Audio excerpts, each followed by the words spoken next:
BPSC मत्स्य अकादमी में आप सभी को दोस्तों को नमस्कार। आज मैं लेके आया हूँ बिहार से संबंधित क्वेश्चन जो बिहार के प्रतियोगिता परीक्षाओं में पूछे जाते हैं, हर वक्त पूछे जाते हैं। कम से कम 10 क्वेश्चन तो जरूर रहेगा दोस्तों कुछ बिहार से। अगर बिहार पीसीएस हो, बिहार सचिवालय हो, बिहार क्लर्क हो, किसी भी एग्जाम में बिहार से कुछ न कुछ पूछे जाते हैं प्रश्न, चाहे बिहार या स्टेट क्यों न हो। तो चलिए बिना वक्त गवाए हुए हम पहला क्वेश्चन आज पढ़ते हैं। फाल्गु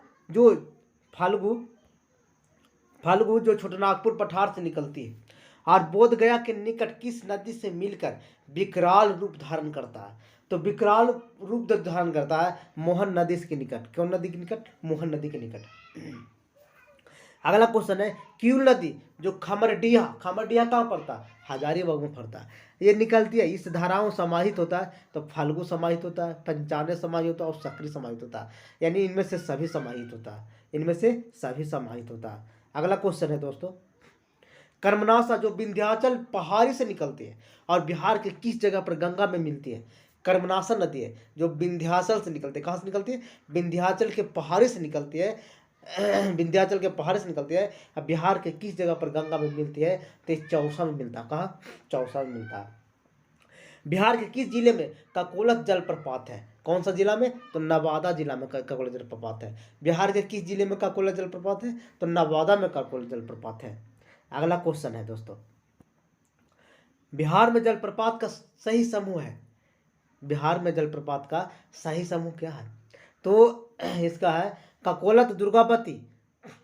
ककोलत दुर्गावती मैंने ककोलत दुर्गावती जुआरखंड में पड़ता है। एगो काकोलत दुर्गावती कर्मनाशा नदी पर प्रपात है ना। तो सी दोनों, ए बी सी दोनों। इसमें उत्तर, इसमें क्वेश्चन दिया हुआ है दोस्तों, तो उससे कोई फर्क नहीं पड़ेगा, है ना। एक दो बार आप देख लीजिएगा ना तो आपको दिमाग में सेट हो जाएगा। बिहार में गर्म जल स्रोत के सुप्रसिद्ध ऐतिहासिक स्थल है। माने गर्म जल स्रोत के ऐतिहासिक स्थल कहाँ है? तो राजगीर में स्थित है। कहाँ है? राजगीर में स्थित है। अगला क्वेश्चन है दोस्तों,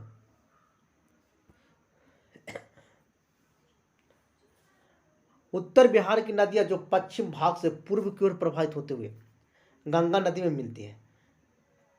देखिएगा, उत्तर बिहार की नदियां जो पश्चिम से प्रवाहित होते हुए पूर्व की ओर प्रवाहित होते हुए गंगा में मिलती है, तो कौन सा समूह सही है?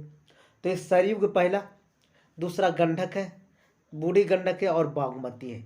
बी ऑप्शन, है ना। जो सरयू को घाघरा नदी भी कहा जाता है। सरयू को क्या कहा जाता है? घाघरा नदी भी कहा जाता है। बिहार के उत्तरी भाग में प्रवाहित होने वाली नदी जो गंगा में मिलती है, पूर्व से पश्चिम की ओर बढ़ने पर सही क्रम क्या है? पूर्व से पश्चिम की ओर बढ़ने पर सही क्रम क्या है? तो इसको देखते हैं हम क्वेश्चन। महानंदा पूर्व से पश्चिम की ओर, फिर मिलेगा कोसी, फिर मिलेगा बलान, फिर मिलेगा कमला। ठीक है दोस्तों। अगला क्वेश्चन,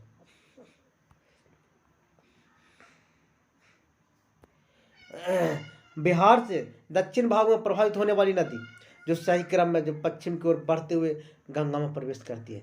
दक्षिण से, किसे? दक्षिण से जो कहाँ प्रभावित होने वाली नदी सही क्रम पश्चिम की ओर बढ़ता, किसे बढ़ता? पश्चिम की ओर बढ़ता। तो सोन नदी, पुनपुन और फाल्गु और सकरी। सोन, पुनपुन, फाल्गु, सकरी किससे? दक्षिण भाग से प्रभावित होते हुए नदी ये सही क्रम पश्चिम की ओर बढ़ता। किसी ओर? पश्चिम की ओर बढ़ता। कोसी नदी की अफवाह प्रणाली कैसी है? तो आयताकार अफवाह प्रणाली। कैसा प्रणाली है? आयताकार अफवाह प्रणाली है। कोसी नदी का आयताकार अफवाह प्रणाली है। अगला है दोस्तों, कोसी, कोसी गंगा में मिलती है। कोसी कहाँ मिलती है? गंगा में। तो कहाँ पे मिलती है? तो खगड़िया के निकट मिलता है। कि कहाँ? खगड़िया के निकट मिलता है। खगड़िया के निकट मिलता है। वह नदी जो अपना मार्ग बदलने के लिए कुख्यात है, वह नदी जो अपना मार्ग बदलने के लिए कुख्यात है, उसे कोसी कहा जाता है। कौन नदी कहा जाता है? कोसी कहा जाता है। अगला है दोस्तों, गंडक नदी बिहार के किस स्थान पर गंगा में मिलती है? तो पटना के निकट मिलता है। कहाँ मिलता है? पटना के निकट गंडक नदी बिहार के किस स्थान में गंगा पर मिलता है? तो पटना के निकट मिलता है। पुनपुन नदी बिहार के किस स्थान पर गंगा में मिलती है? तो पुनपुन नदी फतुहा के समीप मिलता है। कौन? कहाँ? फतुहा के समीप मिलता है पुनपुन नदी। अगला क्वेश्चन है दोस्तों, सोन नदी बिहार में किस स्थान पर गंगा में मिलती है? तो सोन नदी बिहार के किस स्थान पर गंगा मिलती है? तो पटना से पश्चिम में, है ना, पटना से पश्चिम में सोन नदी बिहार के गंगा में मिलती है। बिहार में घाघरा नदी किस स्थान पर गंगा में मिलती है? बिहार में घाघरा नदी किस स्थान पर गंगा में मिलती है? तो छपरा के निकट। किसके निकट? छपरा के निकट घाघरा नदी गंगा में मिलती है। अगला क्वेश्चन है दोस्तों, एकमात्र नदी जिसका उद्गम स्थल जमुई में है कौन? उसका नाम है अजय। कौन नदी? अजय। एकमात्र नदी जिसका उद्गम स्थल कहाँ है? जमुई में है, उसका नाम है अजय। बिहार के राजगीर में गर्म जल के स्रोत का सही समूह कौन सा है? गर्म जल स्रोत के, तो सबसे पहला है गर्म जल स्रोत सप्तधरवा, उसको बोला जाता है। फिर ब्रह्म कुंड, फिर मखदूम कुंड, फिर गोमुख बोला जाता है ना। राजगीर में गर्म जल के अन्य कुंड है, सूर्य कुंड है, नानक कुंड है स्थित है। मुंगेर जिले में गर्म जल के सोते जिसका उद्गम स्थल खड़गपुर पहाड़िया से है, तो कौन कौन है भाई? देख लेते हैं इसको भी, इसका देख लेते हैं। इसका देखते हैं सीता कुंड, रामेश्वराम कुंड और लक्ष्मण कुंड और ऋषि कुंड। सीता कुंड कहाँ है? मुंगेर में, याद रखिएगा। रामेश्वर कुंड कहाँ है? मुंगेर में। लक्ष्मण कुंड कहाँ है? मुंगेर में। ऋषि कुंड कहाँ है? मुंगेर में। ये सब कौन कुंड है? सब कहाँ? राम लक्ष्मण सीता, है ना, और ऋषि मुनि कौन थे, है ना, सब कहाँ है? मुंगेर में। अगला क्वेश्चन है दोस्तों, बूढ़ी गंडक, बूढ़ी गंडक बिहार के किस स्थान पर गंगा में मिलती है? बूढ़ी गंडक बिहार के किस स्थान पर गंगा में मिलती है? तो मुंगेर के उत्तर में मिलता है बूढ़ी गंडक। मुंगेर के उत्तर में बूढ़ी गंडक मिलता है। बिहार में मुजफ्फरपुर शहर किस नदी के किनारे बसा है? तो बूढ़ी गंडक के नदी के किनारे बसा है। बिहार का मुजफ्फरपुर शहर किस नदी के किनारे बसा है? तो बूढ़ी गंडक के नदी के किनारे बसा है। कौन सा? मुजफ्फरपुर, याद रखिएगा।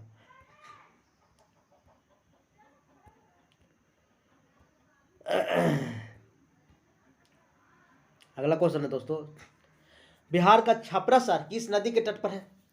तो बिहार के छपरा शहर है जो घाघरा नदी के तट पर है। किस नदी के तट पर? घाघरा नदी के तट पर। फाल्गु नदी के किनारे पर कौन सा पर्यटन स्थल स्थित है?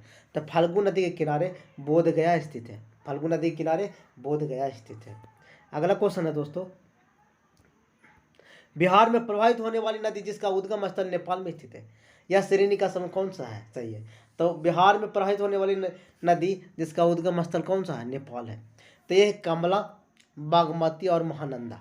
कमला, बागमती और महानंदा, है ना। ठीक है। अगला आगे क्वेश्चन है दोस्तों, सोमेश्वर की पहाड़ी से निकलने वाली नदी, सोमेश्वर की पहाड़ी से निकलने वाली नदी कौन है? तो बूढ़ी गंडक नदी है। बूढ़ी गंडक हिमालय से निकलने वाले गंगा का सहायक नदी, सबसे लंबी सहायक है। उत्तर बिहार में सबसे तेज जलधारा वाला स्थित है। उत्तर बिहार में सबसे तेज जलधारा वाला स्थित है। बिहार के मध्य भाग में गंगा नदी बहती है ना। बिहार के मध्य भाग में गंगा नदी बहती है। तो कैसे कैसे बहता है? तो पश्चिम से पूर्व की ओर बहता है। पश्चिम से पूर्व की ओर बहता है। अगला क्वेश्चन है, बागमती नदी बिहार में किस स्थान पर गंगा में मिलती है? याद रखिएगा, बागमती नदी बिहार के किस स्थान पर गंगा में मिलती है? कहाँ मिलती है? गंगा में। तब मुंगेर के उत्तर में। एक बार और क्वेश्चन आया था, महानदी बिहार के किस स्थान पर गंगा में मिलती है? याद रखिएगा, मनिहारी से थोड़ा पूरब। कहाँ? मनिहारी से थोड़ा पूरब कौन? महानदी गंगा में जाकर के मिलती है। याद रखिएगा। अगला क्वेश्चन है दोस्तों, बिहार के उत्तर पश्चिम भाग में स्थित सारण जिले, बिहार के उत्तर पश्चिम भाग में स्थित सारण जिले और उत्तर प्रदेश की रेखा का निर्धारण करने वाली नदी कौन है? तो यह है घाघरा नदी। कौन सा नदी? घाघरा नदी। याद रखिए। बिहार के किस नदी को सदानीरा के नाम से जाना जाता है? तो सदानीरा के नाम से जाना जाता है गंडक को। किसको? गंडक का। इसका उद्गम स्थल कहाँ है? तिब्बत हिमालय क्षेत्रवा है। कहाँ? तिब्बत हिमालय क्षेत्रवा है। अगला क्वेश्चन है दोस्तों, कमला नदी बिहार में किस स्थान पर प्रवेश करती है? तो कमला नदी जयनगर में प्रवेश करती है। कहाँ? जयनगर।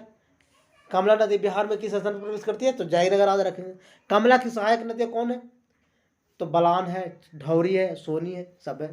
सोनिया, ढौरी, बलान सब याद है, कमला की सहायक नदी है। अगला क्वेश्चन है दोस्तों, कमला नदी कमला किस नदी की सहायक नदी है? तो कोसी नदी की सहायक नदी है। कमला नदी का उद्गम स्थल कहाँ है? नेपाल से आती है कमला, याद रखिएगा। फल्गु नदी गया से आगे उत्तर पूर्व दिशा बढ़ने के बाद कई शाखाओं में विभाजित हो जाता है। उसका नाम क्या है? बराबर के पहाड़ी के निकट ये विभाजित होता है। कहाँ? बराबर के पहाड़ी के निकट ये फल्गु नदी कई शाखाओं में क्या हो जाता है? विभाजित हो जाता है। कई शाखाओं में क्या हो जाता है? विभाजित हो जाता है। अगला क्वेश्चन है दोस्तों, निम्नलिखित नदियों में सबसे अधिक नदी पथ परिवर्तन कौन नदी करता है?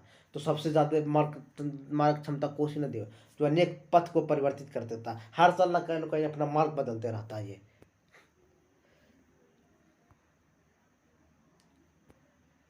अगला नदी, बिहार में निम्नलिखित में से कौन सा समूह जो नदियों गंगा अथवा उसके सहायक नदियों के उत्तर की ओर आकर मिलती है? तो गंडक, कमला और बागमती नदी। कौन कौन? उत्तर से आकर के गंगा में मिलती है, तो गंडक, कमला और बागमती नदी। गंडक सहायक नदी कौन कौन है? गंडक सहायक नदी है किसका? याद रखिएगा, गंडक नदी सहायक है, गंगा की सहायक नदी है। किसका? गंगा की सहायक नदी है। बिहार में कांवर झील स्थित है कहाँ? याद रखिएगा, बेगूसराय। हाँ, बेगूसराय, बहुत वेरी वेरी इंपॉर्टेंट। बिहार में कांवर झील कहाँ स्थित है? बेगूसराय। बिहार में गंगा के दक्षिण सहायक नदियाँ कौन है? तो सोन है, पुनपुन है, किऊल और चंदन है। सोन, पुनपुन, किऊल और चंदन है। सोन, पुनपुन और किऊल और चंदन है। कौन सी नदी बिहार में बहती है? तो याद रखिएगा, गंगा। कौन सी नदी बिहार में बहती है? गंगा नदी बहती है। आगे निम्नलिखित में से कौन सा बिहार का शोक के रूप में जाना जाता है? तो कोसी नदी। कौन सा नदी? कोसी नदी, जो हमेशा हर समय अपना मार्ग बदलता है। हर समय हमेशा मार्ग बदलता है। सही जोड़ों को पहचान कीजिए। तो भागलपुर में पुनपुन नहीं, पुनपुन पटना फतुहा के पास है। मुंगेर में फल्गु नहीं, मुंगेर गया में है। अति फल्गु कहाँ है? गया में है। फल्गु कहाँ है? गया में। कटिहार में महानंदा, ये सही है। कहाँ? कटिहार में महानंदा। शिवहर उत्तरी कोयल, ये भी गलती है। ठीक है दोस्तों, अगला अगला अगला question, next question. Next question है, बिहार में घोंघा झील स्थित है। घोंघा झील याद रखिएगा, तो ये कटिहार के स्थित है, यदि कटिहार जिला में पड़ता है बिहार में घोंघा झील। तो कुशेश्वर स्थान झील दरभंगा में स्थित है। कुशेश्वर का स्थान झील कहाँ है? दरभंगा में स्थित है। लेकिन बिहार में घोंघा झील स्थित कहाँ है? एक कटिहार में पड़ता है। अगला क्वेश्चन है, सर्वाधिक वर्षा कार मार्ग बनते हैं कौन सा? बूढ़ी गंडक। विसर्पकार मार्ग बनाती है कौन सी नदी है जो विसर्पकार मार्ग बनाती है ना? तो कौन नदी? बूढ़ी गंडक, याद रखेगा। अगला क्वेश्चन है दोस्तों, बिहार के किस जिला में सर्वाधिक गोखुर झील पाए जाते हैं? गोखुर झील, बिहार की किस जिला में सब सर्वाधिक गोखुर झील पाए जाते हैं? तो सहरसा में पाया जाता है। सहरसा में पाया जाता है। बूढ़ी गंडक का उद्गम कहाँ? चनपटिया, जो पड़ता है बिहार में। कहाँ पड़ता है? चनपटिया, जो पड़ता है बिहार में। अगला, बिहार में स्थित कोकोला जलप्रपात की ऊंचाई क्या है? तो 47 मीटर, याद रखिएगा। 47 मीटर कोकोला जलप्रपात की ऊंचाई है। कितना ऊंचाई है? 47 मीटर है। राजगीर के ब्रह्मकुंड का औसत तापमान कितना है? तो 87 डिग्री सेंटीग्रेड। राजगीर के ब्रह्मकुंड का औसत तापमान कितना है? 87 डिग्री सेंटीग्रेड। मोकामा टाल में सर्वाधिक जल किस नदी पर होता है? किस नदी का है मोकामा टाल में? तो फाल्गु नदी का है। मोकामा टाल में सर्वाधिक जल किस नदी का होता है? तो फाल्गु नदी का। फाल्गु नदी का पानी कहाँ चल जाता है? मोकामा टाल में। भिकना ठोरी दर्रा मध्य से होकर कौन सी नदी नहीं गुजरती है? भिकना ठोरी दर्रा मध्य से कौन सी नदी गुजरती है? तो ये गुजरता है जाकर के, इसको बोला जाता है, देखिए इसको बोला जाता है, इसका नाम है हरहा नदी। कौन नदी? हरहा नदी। कौन नदी? हरहा नदी।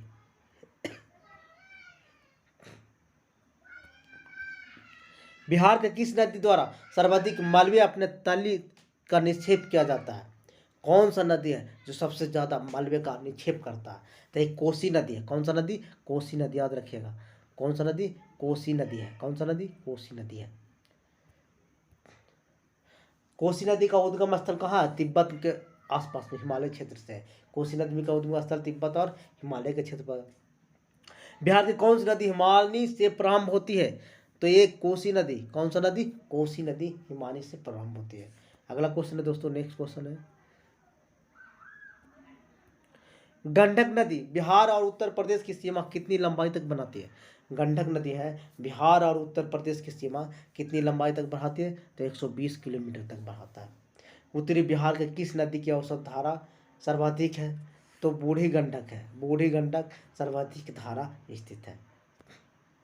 अगला क्वेश्चन है दोस्तों, बिहार में गंगा के दक्षिण मैदान में कौन नदी प्रभावित नहीं होती है?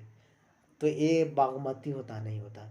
बिहार के गंगा के दक्षिण मैदान में बागमती नहीं होता है, पुनपुन होता है, फल्गु होता है और पैमार होता है। पैमार फल्गु का बोधगया में पड़ता है, पुनपुन फतुहा के पास है।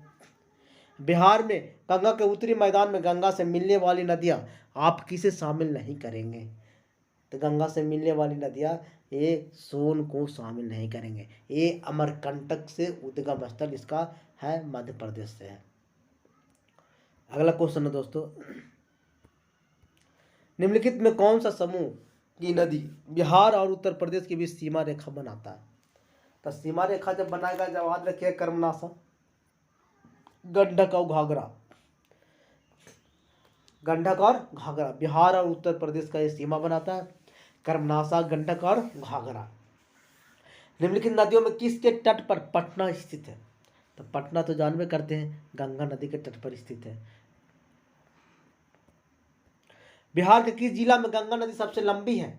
तो बिहार के किस जिला में सबसे गंगा नदी सबसे लंबी है? तो पटना जिला में। कहाँ? पटना जिला में। बिहार राज्य में गंगा के किनारे स्थित जिलों की संख्या कितना है?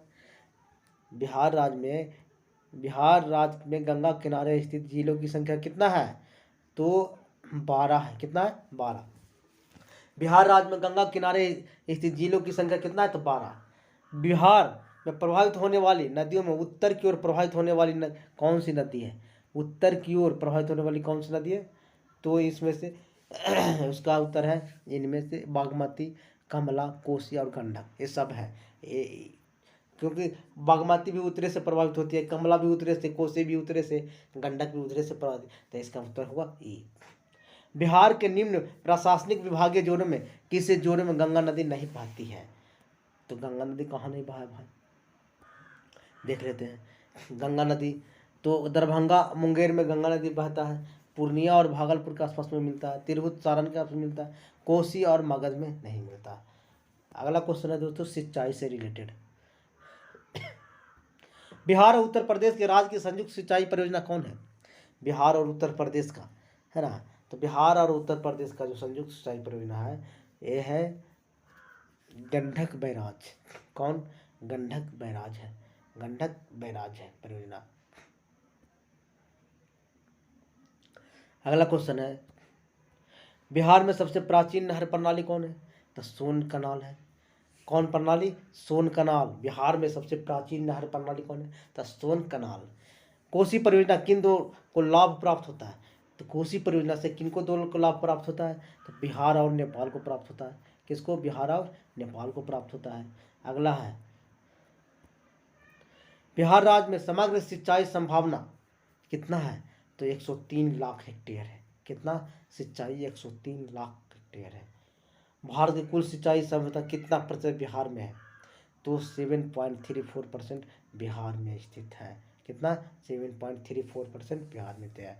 बिहार में, अगला क्वेश्चन, बिहार में सिंचाई तो भूजल संसाधनों की चरम सिंचाई क्षमता है, माने भूजल यानी जमीन से, तो जमीन से 48.57 लाख हेक्टेयर है ना, 48.57 लाख हेक्टेयर जमीन से इसका बनाया गया। अगला क्वेश्चन है दोस्तों, बिहार में कुल क्षेत्र जल क्षेत्र का इतना लाख हेक्टेयर यानी 3.5 लाख हेक्टेयर कुल भौगोलिक क्षेत्रफल का कितना प्रतिशत है? तो 3.8% है। कितना? 3.8% है। बिहार में सिंचाई का सबसे बड़ा एवं महत्वपूर्ण स्रोत कौन है? तो नलकूप है। बिहार में सबसे ज़्यादा किसका है? नलकूप का है। अगला क्वेश्चन है दोस्तों, 2018-19 के आंकड़े के अनुसार कुल सिंचित क्षेत्र नलकूप में कितनी प्रतिशत सिंचाई हुई है? तो 63.5% क्या हुआ? सिंचाई हुआ है। अगला क्वेश्चन है दोस्तों, राजपुर नहर परियोजना किस नहर की एक शाखा है? राजपुर नहर परियोजना किस नहर की एक शाखा है? तो ये पूर्वी कोसी नहर का, किसका? पूर्वी कोसी नहर का एक शाखा है। सारण सिंचाई नहर निकलती है कहाँ से? तो गंडक से निकलती है। सारण सिंचाई नहर कहाँ से निकलती है? तो गंडक से निकलती है। अगला क्वेश्चन है दोस्तों, त्रिवेणी नहर किस नदी पर पानी आता है? त्रिवेणी नहर से किस नदी से पानी आता है? तो ये गंडक नदी से आता है। त्रिवेणी नहर में किस नदी से पानी आता है? तो गंडक नदी से आता है। बिहार में स्थित दुर्गावती जलाशय परियोजना शिलान्यास किस पंचवर्षीय काल में हुआ था? तो 5वीं पंचवर्षीय काल में दुर्गावती हुआ था। बिहार में एक दुर्गावती है जो जलाशय परियोजना है, तो 5वीं पंचवर्षीय योजना हुआ था उस वक्त उसी। तो 5वीं पंचवर्षीय योजना कब हुआ था? देख लेते हैं जरा सा। इसका शिलान्यास 1976 में हुआ था। रोहतास और कैमूर की पहाड़ियाँ 33,000 है कि भूमि को सिंचित किया जाएगा। 33,000 हेक्टेयर भूमि को ये क्या करेगा? सिंचित करेगा। सोन नहर की पूर्वी कनाल नहर पटना के निकट गंगा में मिल जाती है। उद्गम स्थल कहाँ है? तो ये बारून के आसपास है। किसका? सोन नहर का कि पूर्वी कनाल नहर, सोन नहर में एक पूर्वी कनाल नहर जिसका निकट गंगा में मिल जाती है। तो उद्गम स्थल कहाँ? बारून के निकट। किसका? कहाँ? बारून के निकट। बिहार में स्थित पश्चिम सोन कनाल नहर का उद्गम स्थल कहाँ है? पश्चिम सोन कनाल, तो ये डेहरी में। कहाँ? डेहरी में स्थित है उसका। बिहार में स्थित गंडक नदी नहरें हैं, तो गंडक नदी नहरें कहाँ है? तो ढाका और तिऊर में है। कहाँ? ढाका और तिऊर में है। गंडक नदी के नहरें कहाँ कहाँ? ढाका और तिऊर याद रखेगा। बिहार में स्थित कोसी परियोजना नहर निकलती है। बिहार में स्थित कोसी परियोजना नहर निकलती है। तो देखते हैं इसका क्वेश्चन, हनुमान नगर के निकट, हनुमान नगर के निकट निकलता है। बिहार में कोसी परियोजना की नहर निकलती है हनुमान नगर के। बिहार में नहरों द्वारा सबसे अधिक सिंचाई किस क्षेत्र में होती है? तो रोहतास में। नहर में सबसे ज़्यादा सिंचाई किस क्षेत्र में होता है? तो रोहतास में होता है। अगला क्वेश्चन है दोस्तों, सदाबहाई नहरों की सिंचाई अधिक प्रचलित है। सदाबहाई नहरों की सिंचाई अधिक प्रचलित है तो उत्तर बिहार में स्थित है। कहाँ? उत्तर बिहार में स्थित है। बिहार में स्थित वाल्मीकि नगर, कहाँ? बिहार में स्थित वाल्मीकि नगर के निकट निकाली गई नहर का नाम क्या है? तो बिहार में स्थित पड़ता है वाल्मीकि नगर, है ना, के निकट निकाली गई एक नहर है, उसका तेउर नहर कहता है। तेउर नहर, वाल्मीकि नहर के निकट निकाला गया एक नहर है जिसका तेउर नहर कहा जाता है। कौन सा नहर? तेउर नहर कहा जाता है। अगला क्वेश्चन है दोस्तों, कोसी परियोजना कब बनकर तैयार हुआ था? तो 1965 में बनकर तैयार हुआ। कब बनकर तैयार हुआ कोसी परियोजना? 1965 में बनकर तैयार। कोसी परियोजना किसकी संयुक्त परियोजना है? तो नेपाल और उत्तर प्रदेश का है। नेपाल और उत्तर प्रदेश का है। चंपारण में कई नहरों द्वारा सिंचाई की जाती है। कुछ नहरें का नाम दिया गया है उसे उत्तर, है ना, तो इन कौन कौन है? तेउर है, सारण नहर है और तिरहुत नहर है। चंपारण में कई नहर है, कौन कौन? तिरहुत, सारण और तेउर, है ना। ठीक है। 2019-20 में बिहार के प्रमुख सिंचाई क्षमता कितना था? तो 65.04% लाख हेक्टेयर था। 65.04% लाख हेक्टेयर था बिहार में। अगला क्वेश्चन है दोस्तों, कोसी परियोजना से किन दो को लाभ होता है? वीडियो को लास्ट तक देखिएगा। अगर आप लास्ट तक नहीं देखते हैं तो आपको किसी प्रकार का समझ में नहीं आएगा। तो कोसी परियोजना से बिहार और नेपाल को लाभ है। बिहार में 2018-19 में कुल सिंचाई में सरकारी नहरें का हिस्सा था तो 30.2% था। कितना? 30.2% था। अगला क्वेश्चन है दोस्तों, बिहार में नलकूप द्वारा सर्वाधिक सिंचाई किस भाग में होता है? तो उत्तर पश्चिम भाग में। नलकूप का सिंचाई उत्तर पश्चिम भाग में सबसे ज्यादा होता है।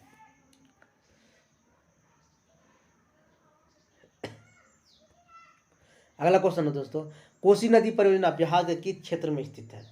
तो उत्तर पूर्वी क्षेत्र में। कहाँ कोसी नदी परियोजना है? बिहार के उत्तर पूर्वी क्षेत्र में स्थित है। बिहार में नहरों द्वारा सर्वाधिक सिंचाई होती है तो गंगा के दक्षिण पश्चिम भाग में। गंगा के दक्षिण पश्चिम भाग में नहरों द्वारा सबसे ज़्यादा सिंचाई होता है। अगला क्वेश्चन है, बिहार की प्रमुख बहुउद्देशीय नदी घाटी परियोजना। तो गंडक नदी घाटी परियोजना ये सही है, सोन नदी घाटी परियोजना सही है, कोसी नदी घाटी परियोजना सही है, बहुत सा है यानी डी। स्वतंत्रता पूर्व बिहार में कौन सी नहर प्रणाली थी? तो सोन नहर प्रणाली था। स्वतंत्रता पूर्व कौन सा नहर प्रणाली था? तो सोन नहर प्रणाली था। अगला क्वेश्चन है दोस्तों, बिहार में चरम सिंचाई क्षमता आकलित कितना किया गया है? तो 117.54 लाख हेक्टेयर। कितना? 117.54 लाख हेक्टेयर चरम सीमा है। अगला क्वेश्चन है दोस्तों, बिहार में 2019-20 में सिंचाई क्षमता, चरम सिंचाई क्षमता का कितना प्रतिशत था? तो 55.3% था, है ना। 19-20 में सिंचाई जो क्षमता था उसका कितना परसेंट था? तो 55.3% था। अगला क्वेश्चन है दोस्तों, संपूर्ण भारत का बिहार के सतही जल चरम सिंचाई क्षमता कितना प्रतिशत है? तो 8 यानी संपूर्ण भारत का, कहने का मतलब है पूरे भारत का जितना लैंड है, जमीन है, उसका बिहार में कितना सिंचाई परसेंट है, यानी पूरे भारत में जो सिंचाई था उसका कितना परसेंट सिंचाई है? तो 8.63% है। संपूर्ण भारत बिहार में भूमिगत जल द्वारा चरम सिंचाई क्षमता कितना प्रतिशत है? तो 6.09% है। अगला क्वेश्चन है दोस्तों, देखेंगे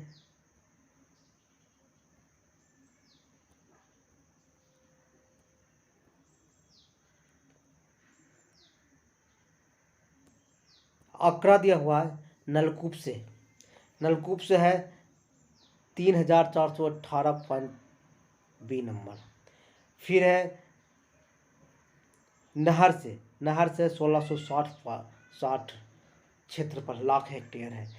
और अन्य नलकूप से है 104 लाख, ये माने 104 लाख हेक्टेयर है ना। 1000 हेक्टेयर बोलो, लाख हेक्टेयर नहीं, 1000 हेक्टेयर में आता।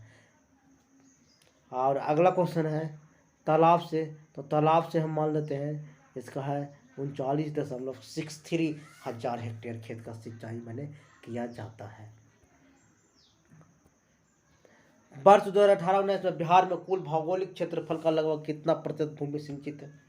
तो 58.7% सिंचित है।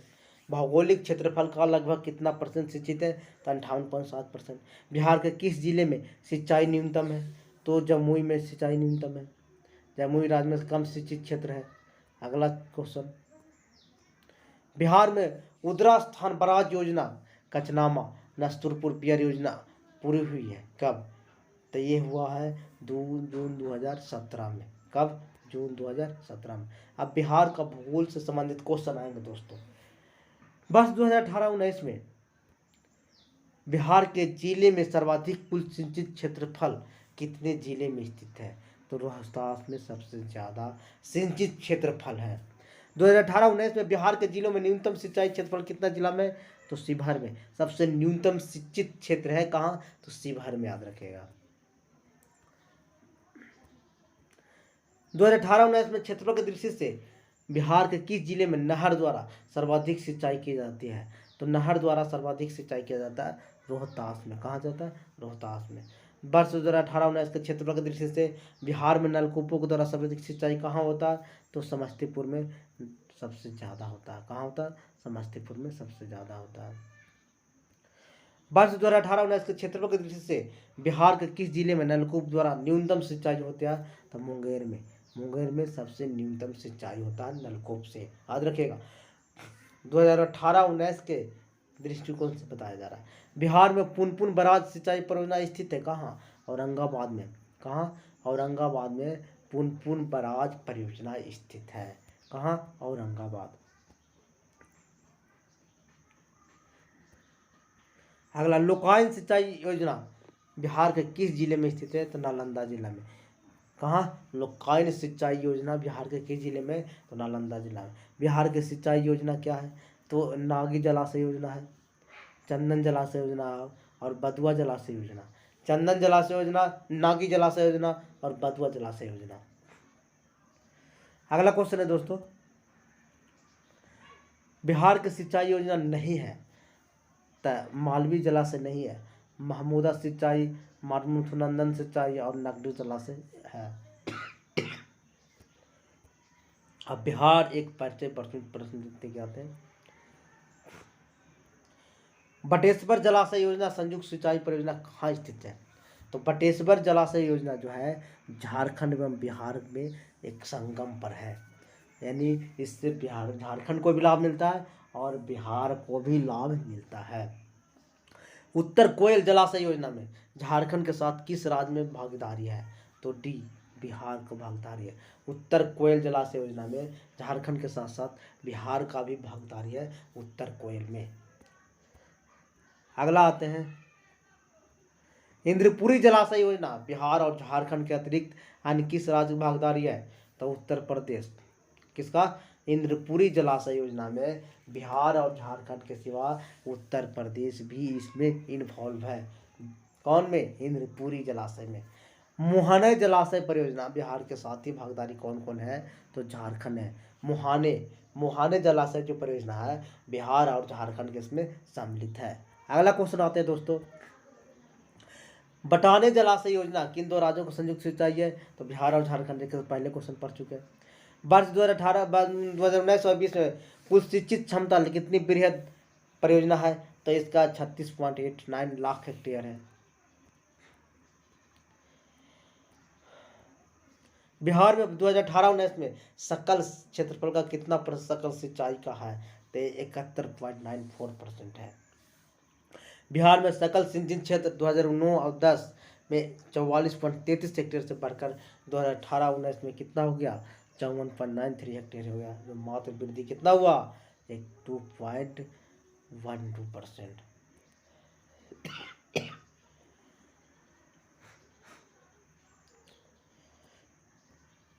बिहार में सिंधा चेक डैम स्थित है जहानाबाद में।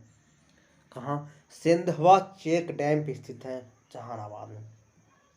सिंधवा चेक डैम स्थित है जहानाबाद में, याद रखिएगा। अगला क्वेश्चन, दानवीर झील सिंचाई योजना लाभान्वित होता है। दानवीर झील से कौन लाभान्वित होता है? आरा।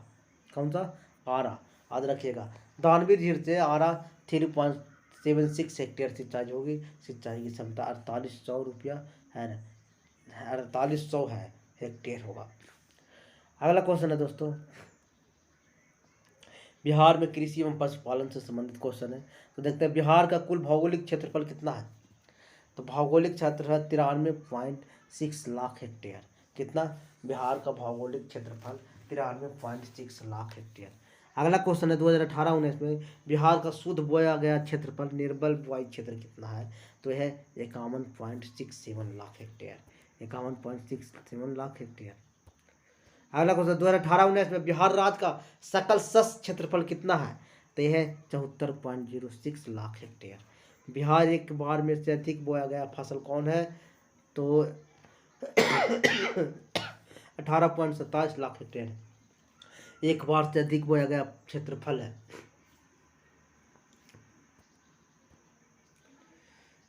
अगला क्वेश्चन है दोस्तों, 2018-19 में बिहार में प्रति भूमि को छोड़कर कितना है? तो ये है 118.37 हजार हेक्टेयर। 118.37 हजार हेक्टेयर प्रति भूमि वर्तमान में प्रति भूमि को छोड़कर है। बिहार के वर्तमान प्रति भूमि 994.8 हजार हेक्टेयर है। बिहार 2018-19 में बिहार में कितनी बागवानी भूमि है? तो 2.48 लाख हेक्टेयर है। कितना? 2.48 लाख हेक्टेयर है।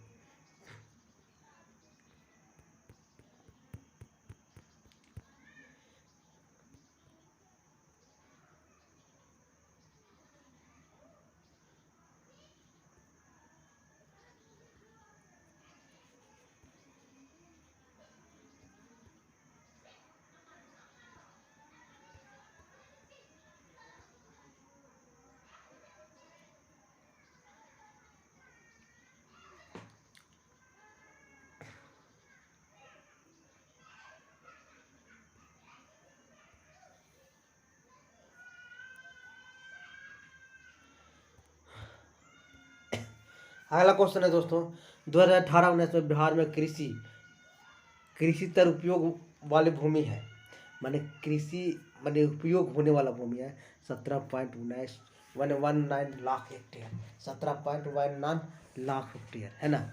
2018-19 में बिहार में कृषि उपजाऊ भूमि कितना है? तो 43.85 हजार हेक्टेयर कृषि उपजाऊ भूमि है।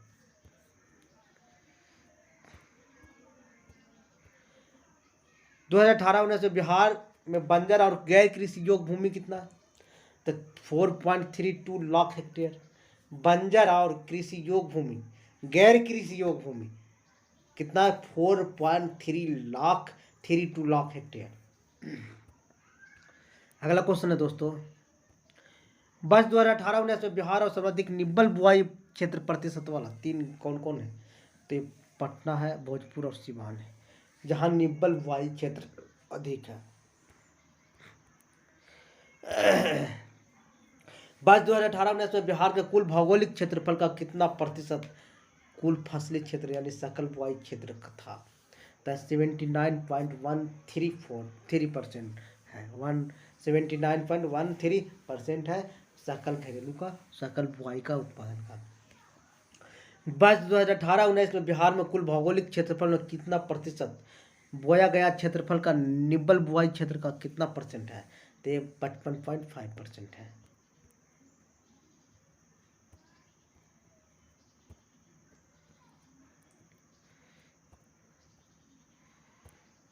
अगला क्वेश्चन है दोस्तों, वर्ष 2018-19 में बिहार में सबसे कम निब्बल बुआई क्षेत्र प्रतिशत वाला जिला तो जमुई, मुंगेर और गया है। जमुई, मुंगेर और गया है। 2018-19 में बिहार में कुल भौगोलिक क्षेत्रफल का लगभग कितना प्रतिशत भूमि कुल भूमि है? तो 44.8% है। बिहार में वर्ष 2019 और 20 में कुल खाद्यान्न का उत्पादन हुआ था तो 16,379.88 हजार टन खाद्यान्न का उत्पादन हुआ था। अगला क्वेश्चन है, बिहार में कुल फलों का उत्पादन 7,432 टन रहा, जिसमें सर्वाधिक उत्पादन कौन सा फूल का था? गेंदा का सबसे ज्यादा उत्पादन बिहार में होता है। 2019-20 में बिहार में कितना ईख का उत्पादन हुआ? तो 13,578.83 हजार टन, 13,578.83 हजार टन ईख का उत्पादन हुआ। बिहार राज्य 2019-20 में कितने क्षेत्रफल पर गेहूं की खेती होती थी? तो 2150.18 हजार हेक्टेयर पर गेहूं की खेती होता था। बिहार में 2019-20 में गेहूं का उत्पादन हुआ था तो 55 है ना 5,579.35 हजार टन गेहूं का उत्पादन हुआ था। बिहार में 2019-20 में कितना चावल का उत्पादन हुआ था? तो 6,952.52 हजार टन उत्पादन हुआ था। अगला क्वेश्चन है, बिहार 2019-20 में कितने क्षेत्र पर चावल का उत्पादन हुआ था? तो 3,159.72 हजार हेक्टेयर पर चावल का खेती हुआ था। बिहार के कितने क्षेत्र पर ईख की खेती होती है? कितने क्षेत्र पर ईख का खेती होता है? तो लगभग 3 लाख हेक्टेयर क्षेत्र पर ईख का खेती होता है। कितना? 3 लाख हेक्टेयर पर ईख का खेती होता है। वर्ष 2019 में बिहार के किस जिला में सर्वाधिक चावल उत्पादन हुआ? तो रोहतास में सबसे ज्यादा चावल उत्पादन 19 और 20 में हुआ। अगला क्वेश्चन है, 2019-20 बिहार में सर्वाधिक चावल उत्पादन करने वाला 3 जिला कौन कौन है? तो रोहतास तो प्रथम है, ये औरंगाबाद और कैमूर है। 2019-20 में बिहार में सर्वाधिक गेहूं उत्पादन करने वाला जिला कौन है? तो रोहतास, चावल में भी रोहतास और गेहूं में भी रोहतास। बिहार में सर्वाधिक 3 गेहूं उत्पादन जिले घटते क्रम में कौन कौन है? तो रोहतास, मुजफ्फरपुर और सीतामढ़ी। सबसे ज्यादा रोहतास, फिर मुजफ्फरपुर और सीतामढ़ी है।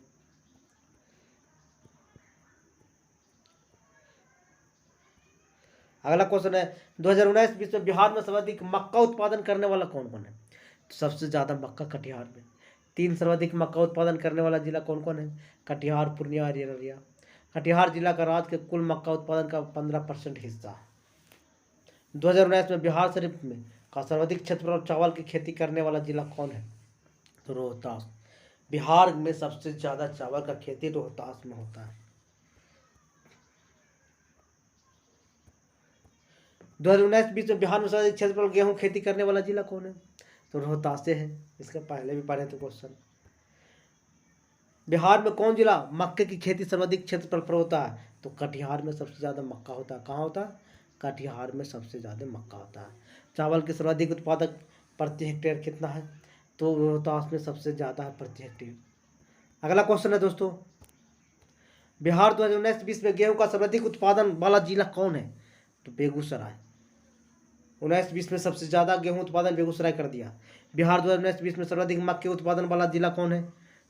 सुपौल है। कौन है? सुपौल है।